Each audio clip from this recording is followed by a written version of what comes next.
नमस्कार प्यारे बच्चों, विद्या कोचिंग की यूट्यूब चैनल में आपका स्वागत है। जैसा कि आपको हम बताए थे कि आपके लिए हम ऑडियो बुक डालेंगे, तो हमने फिजिक्स का चैप्टर 1 का डाल दिया है। आप वहां पे जाके अपना रिवाइज कर सकते हैं और याद कर सकते हैं। आज हम लोग चैप्टर 2 पढ़ेंगे, ठीक है।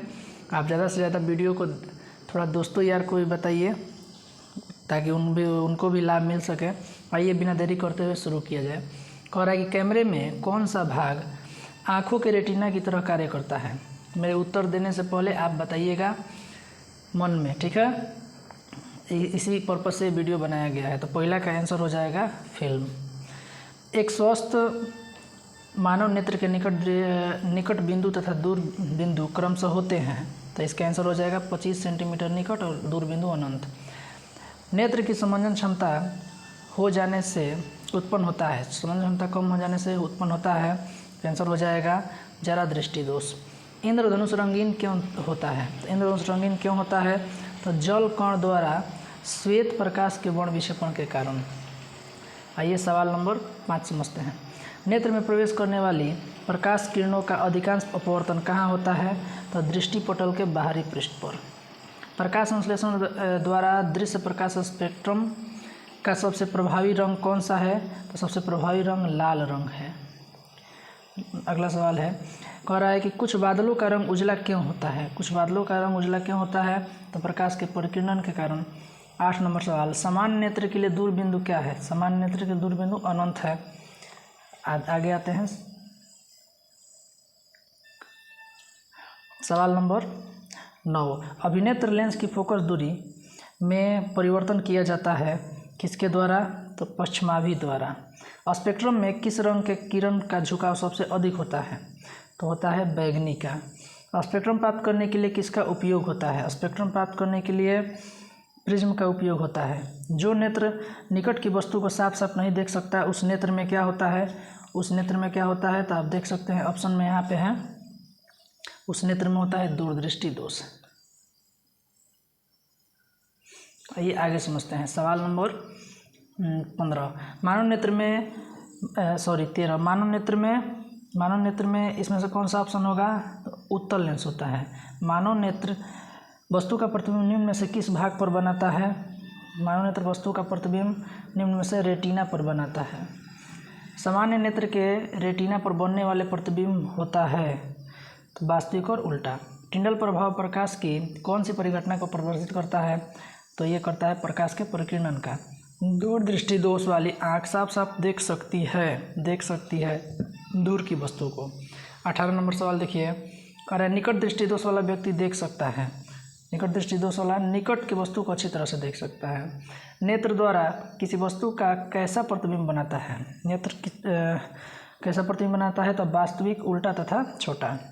20 नंबर, आँख व्यवहार करती है उत्तल लेंस की तरह। सामान्य आँख के लिए स्पष्ट दर्शन की न्यूनतम दूरी कितनी होती है? तो होती है हम लोगों की इसमें 25 सेंटीमीटर। आगे बढ़ते हैं सवाल नंबर नेक्स्ट 22 को देखा जाए। 22 में आप गौर कर सकते हैं। 22 में कहा जा रहा है कि किस दृष्टि दोष के निवारण के लिए अवतल लेंस का उपयोग किया जाता है? तो अवतल लेंस के निवारण के लिए हम लोग लगाएंगे अपना निकट दृष्टि दोष को दूर करने के लिए। दूर दृष्टि दोष के लिए आप बताइए। तरंगदैर्घ्य को सामान्यतः व्यक्त किया जाता है, तरंगदैर्घ्य को सामान्यतः मीटर में व्यक्त किया जाता है। निकट दृष्टि दोष वाले किस लेंस का प्रयोग करते हैं? तो ये करते हैं अवतल लेंस का। जरा दृष्टि दोष को दूर करने के लिए काम में लाया गया लेंस कौन होता है? तो ये बाइफोकल लेंस होता है। चलिए आगे बढ़ते हैं। सवाल नंबर 26। श्वेत प्रकाश में कितने वर्ण होते हैं? 7 होते हैं। श्वेत प्रकाश की किरण जब एक किसी प्रिज्म से होकर गुजरती है तब जो वर्ण सबसे अधिक विचलित होता है वो है आपका बैंगनी। श्वेत प्रकाश एक प्रिज्म से होकर गुजरता है तो वर्ण विक्षेपण में सबसे कम विचलित होता है लाल। प्रिज्म के भीतर से गुजरने पर श्वेत प्रकाश अपने विभिन्न घटकों में टूट जाती है। इस घटना को क्या कहते हैं? तो वर्ण विक्षेपण। प्रकाश के किस वर्ण के लिए तरंगदैर्घ्य का अधिकतम मान होता है? तो इसका हो जाएगा लाल। प्रिज्म से निकलने के बाद श्वेत किरणें क्यों 7 रंग में विभक्त हो जाती है? तो ये हो जाएगा सूर्य का प्रकाश श्वेत में सूर्य का श्वेत प्रकाश 7 रंगों का मिश्रण है, इसलिए। आगे बढ़ते हैं सवाल नंबर 32। कह रहा है कि कांच के प्रिज्म से गुजरने वाली विभिन्न वर्ण की किरणों का विचलन भिन्न भिन्न होता है। भिन्न भिन्न होता है। इसका हो जाएगा विभिन्न रंगों का प्रकाश कांच में विभिन्न चाल से चलता है। 33 देखिए, प्रिज्म से गुजरने पर सूर्य के प्रकाश की किरणों विभिन्न वर्णों में बंट जाते हैं क्योंकि विभिन्न रंगों की किरणों का विचलन भिन्न भिन्न होता है। आइए अगला सवाल को समझते हैं। आप अपने स्क्रीन पर देख रहे हैं, सवाल नंबर हम लोग कर लिए हैं 33। 34 देखा जाए, 34 में क्या कह रहा है? 34 में कह रहा है कि एक उत्तल लेंस की फोकस दूरी 20 सेंटीमीटर है तो इसकी क्षमता क्या होगी? तो इसका हो जाएगा हम लोग का आंसर इनमें से कोई नहीं, क्योंकि इसमें है ये नहीं है। आगे आप फॉलो करके बताइएगा हमको सही है कि गलत है, क्योंकि ये निकलता कैसे है? तो P बराबर 1/f। आगे बढ़ते हैं। पुतली के साइज को नियंत्रित करता है परितारिका। किस दृष्टिदोष को अवतल तथा उत्तल दोनों लेंसों से बने द्विफोकली लेंस द्वारा संशोधित किया जाता है? तो ये जरा दृष्टिदोष को। आगे देखिए सवाल नंबर अपनी स्क्रीन पर देख रहे हैं आप। कह रहा है कि नेत्र में प्रवेश करने वाली प्रकाश किरणों का अधिकांश अपवर्तन होता है। प्रकाश किरणों का अधिकांश अपवर्तन होता है कॉर्निया के बाहरी पृष्ठ पर। आइए अगले सवाल को समझा जाए। आप अपने स्क्रीन पर सवाल देख रहे हैं, सवाल नंबर 38। जब सूर्य का प्रकाश वायुमंडल से गुजरता है तो वायु के सूक्ष्म कण किस रंग के प्रकाश को अधिक प्रबलता से प्रकीर्णित करते हैं? तो वो करते हैं नीले रंग के प्रकाश को। मानव नेत्र कार्य करता है कैमरा की भांति। प्रकाश एक पतली झिल्ली से होकर नेत्र में प्रवेश करता है। इस झिल्ली को क्या कहते हैं? तो इस झिल्ली को कॉर्निया और स्वच्छमंडल यानी ए और बी दोनों। किसी अंतरिक्ष यात्री को आकाश कैसा प्रतीत होता है? तो काला। प्रकाश का चाल न्यूनतम किस में होता है? प्रकाश का चाल न्यूनतम कांच में होता है। कॉर्निया के पीछे एक संरचना होती है, उसे क्या कहते हैं? कॉर्निया के पीछे एक संरचना होती है, उसे परितारिका कहते हैं। परितारिका नियंत्रित करती है पुतली के साइज को। नेत्र में प्रवेश करने वाले प्रकाश की मात्रा को नियंत्रित करती है पुतली। बृहत संख्या में आगे देखिए, शायद आपको सवाल नहीं लिखा है। सवाल नंबर 45 हम पढ़ लिए थे। 46, बृहत संख्या में प्रकाश सुग्राही कोशिकाएं कहाँ होती हैं? तो ये होती हैं आपके रेटिना में। सवाल नंबर 47, विद्युत सिग्नल कौन उत्पन्न करता है? विद्युत सिग्नल प्रकाश सुग्राही उत्पन्न करते हैं। 48 नंबर सवाल, सिग्नलों की व्याख्या कहाँ होती है? सिग्नलों की व्याख्या मस्तिष्क में होती है। सवाल नंबर अब आप देखिए 49 कह रहा है कि मोतियाबिंद की स्थिति होती है जब आपका हो जाएगा क्रिस्टलीय लेंस दुधिया हो जाए और क्रिस्टलीय लेंस धुंधला हो जाए, ये दोनों में होती है। तो ए और बी दोनों हो जाएगा। 50 नंबर देखा जाए, वायुमंडल में प्रकाश का कौन सा रंग अधिक प्रकीर्णन करता है? तो ये करता है नीला। तभी तो आकाश देखते हैं नीला दिखाई देता है। सवाल नंबर नेक्स्ट सवाल आप स्क्रीन पर देख रहे हैं। 51 नंबर, इंद्रधनुष में कितने रंग होते हैं? तो 7 होते हैं। सवाल नंबर 52 देखिए।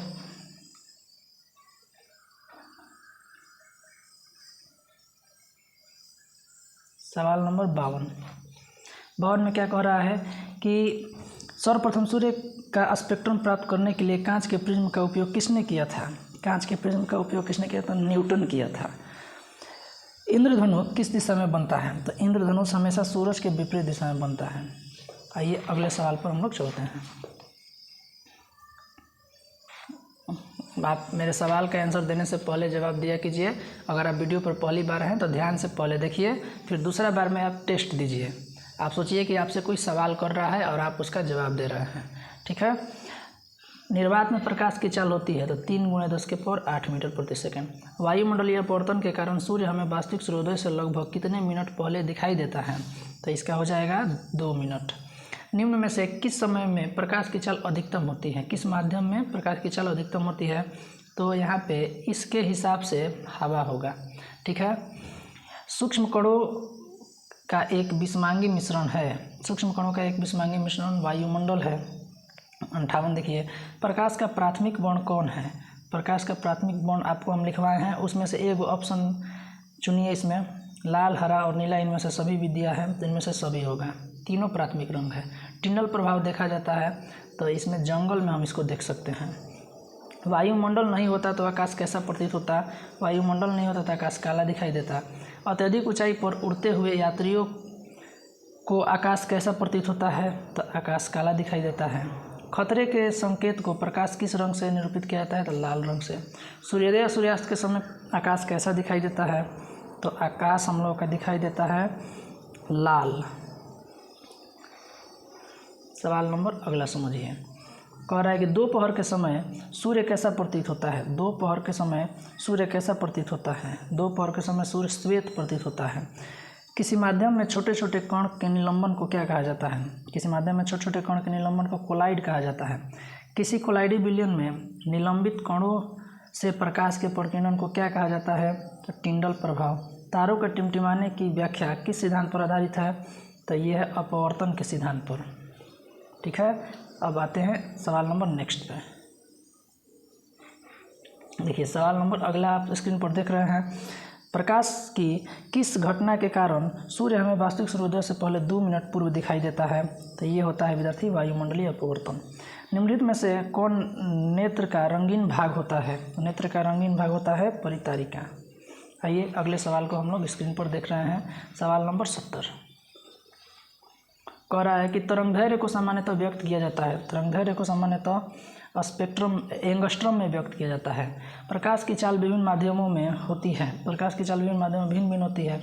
वायु में प्रकाश की चाल निर्वात की अपेक्षा होती है कम। तारे टिमटिमाने का कारण है अपवर्तन हो जाएगा, तो इसमें वायुमंडलीय अपवर्तन मारिएगा। मानव नेत्र के दृष्टि का अस्थायित्व कितना होता है? तो 1/16 सेकेंड। श्वेत प्रकाश में वर्ण विक्षेपण उत्पन्न करता है कौन? तो प्रिज्म। हीरे का अपवर्तनांक 2.42। एक प्रिज्म कितने सतहों से घिरा होता है? तो एक प्रिज्म 5 सतहों से घिरा होता है। प्रकाश का न्यूनतम तरंगदैर्घ्य कितना होता है? 380 mm। नेत्र लेंस से रेटिना की दूरी लगभग कितना होती है? तो ये 2.5 सेंटीमीटर।